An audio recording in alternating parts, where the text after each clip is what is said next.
Abarundi turafise impano.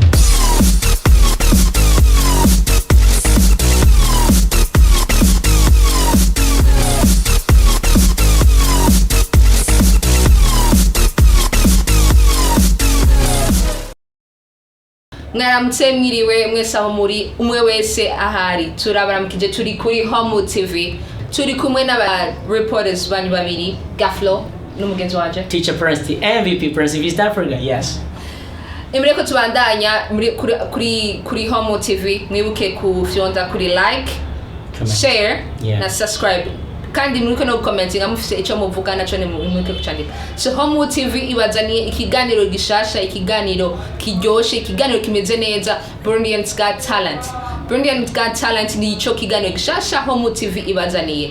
Reka tubaze mugenzi wacu Teacher Prince ico kiganiro mbega ico kiganiro Burundi Got Talent ni kiniki. Yes, murakoze cyane kuza kumikaze muri Homewood TV as na on reporter no Homewood TV. Nachaka mvuge cyane ko tuzane ico kiganiro Burundi Got Talent ndakisugira mu kintu kuvuga ati Abarundi turafise impano.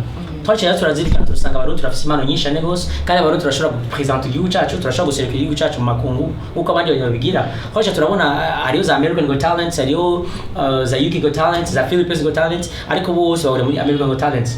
Mu Burundi tunagira ama talent show like muri East Africa, ariko sanga Abarundi benshi bariko representer Uburundi bwacu. Kubera iki? La majorité des jeunes burundais ni turi créative, ni turi innovant ici ou créer ibintu bishasha. Tugati la majorité ko dufise 80% na 90% kuko Abarundi twaraheza dufise impano nyinshi cyane gose. Ni dufise ahantu twerekana impano zacu. Tugati dukeneye kwereka isi yose yuko Abarundi bafise impano kugira ayo ma competition bariko rabera ku isi atandukanye ari East Africa, American Got Talent, any kind of conference, any kind of talent, a talent show to show kuhaba to show representer dushobore guserukira igihugu cyacu apana ngaha gusa no makungu cyacu kirekera kimenyekana hose. Ni nayo vision nayo yari our main purpose ni objective tadufise ihangiro y'ikino kiganiro. Mwavyumvise nkuko yabivuze tuje kwerekana amatala yacu, tuje kuyereka isi yose, tuje kwereka abantu bose kuko turashoboye, Abarundi turashoboye. Rero Prince ikesho twumvise ngo talent kesho wumva ati kuririmba za musique zan ariko none namwe natwebwe tuzakorera kuririmba gusa tubwire neza. Ico nico nagira nsubire cyane akenshi twivise talent tusimana tumimano yo kuririmba gusa. Et pourtant kugira ari cyo la diversité des choses, la diversité des talents. C'est jo. Nje tumi igihugu gitera. No musi America ni baratera imbere niko Marcusburg yarafise talent muri invia muri informatique. Muri informatique araunda afise talent muri nivi. On va les talents différents tumi igihugu gitera imbere. Mu Burundi c'est talent mu muziki gusa. Nacho kitwa twima akuna kwaza pre music bifocaliza ku muziki gusa. Et pourtant il y a beaucoup de talents. Hari bazi gukora kubumba, hari bazi kugira gucapa, hari bazi gusema talent mu byo bw'ibyo mabashi. Ari ino si Imana yamuhaye impano yiwe hanyuma yose yishire hamwe zira completana. Ku complete batumi igihugu gitera imbere. Rero ikino kiganiro Burundi Got Talent abantu turafise impano nituzo kwifokaliza gusa ku biganiro kukuririmba gusa. Tala iyo tubona yuko ishobora kugutuma kubeshaho, ishobora gutuma igihugu cyacu Burundi kimenyekana tuzoyibereka. Ni kuvuga yuko twebwe turabana dukumira amatala yani turi nova yuko na matala mixed turamixinga tous les temps ukabuzi ko ufite iyo ari yose ufise uzi gushaka ko present igihugu cyawe. You welcome in Homewood TV.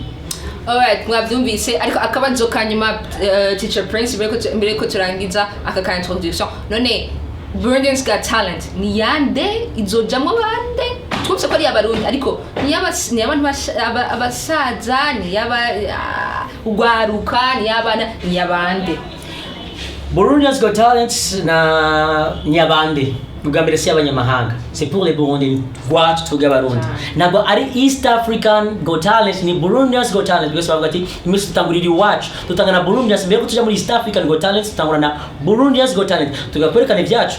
Burundi Got Talent niko tugabarundi aba jeune babarundi uwo mwari ko twumviriza no Murundi umupapa ukuze uwari wese tukora umurundi ijana kwijana naho yoba afise umuvyeyi umwe ari wo hansi nawe igipano metis ariko nawe ari metis araho ikaze ku Murundi sivyo araho ikaze muri Burundi Got Talent ariko kimwe gusa tuzo kwifokaza cyane kubaki kubana kubara ko ni bavuga ati ejo ni bavuga ati nibo kazoza kaho hejo nizo cyane cyako izo talent abantu bafise tuzikuze kugira zitume tuzikuze hanyuma bazo bari bo bazoserukira igihugu cyacu Burundi uno munsi ejo meme nigiye tutazotugira bavuge bati ikiganiro Burundi Got Talent cyatanguranye na Homewood TV uno munsi kitugejeje uno munsi yongeze chata kirafise intango ariko ni kuvuga ni turi limite umuntu wese zikora mu Burundi afise talent afasha ko presenter arahawe ikaze umurundi gusa umurundi abandi nyoni nitubakumira abandi ariko abandi bazaba bafise ikindi kiganiro cyabo kugira tubigire ko batwanspire ariko we focus tuzokwibanda ku Barundi. Merci beaucoup. Mwavyumvise uri umurundi ushobora kuririmba kubumba design ivyo cyose mwacumvise had Homewood TV yazanye Burundi Got Talent, so mwese murahawe ikaze muze twereke Burundi twereke n'amakungu twereke abantu bose ko abarundi turashoboye. Wakoze cyane kubana natwe Teacher Prince. Murakoze cyane namwe. All right, so Homewood TV mwibuke gukanda like, share na subscribe, and also Burundi Got Talent izoza buri kwa gatandatu no tuzobereka no turabereka ayo matalo. Everybody turn up on Saturday. Thank you. Thank you so much.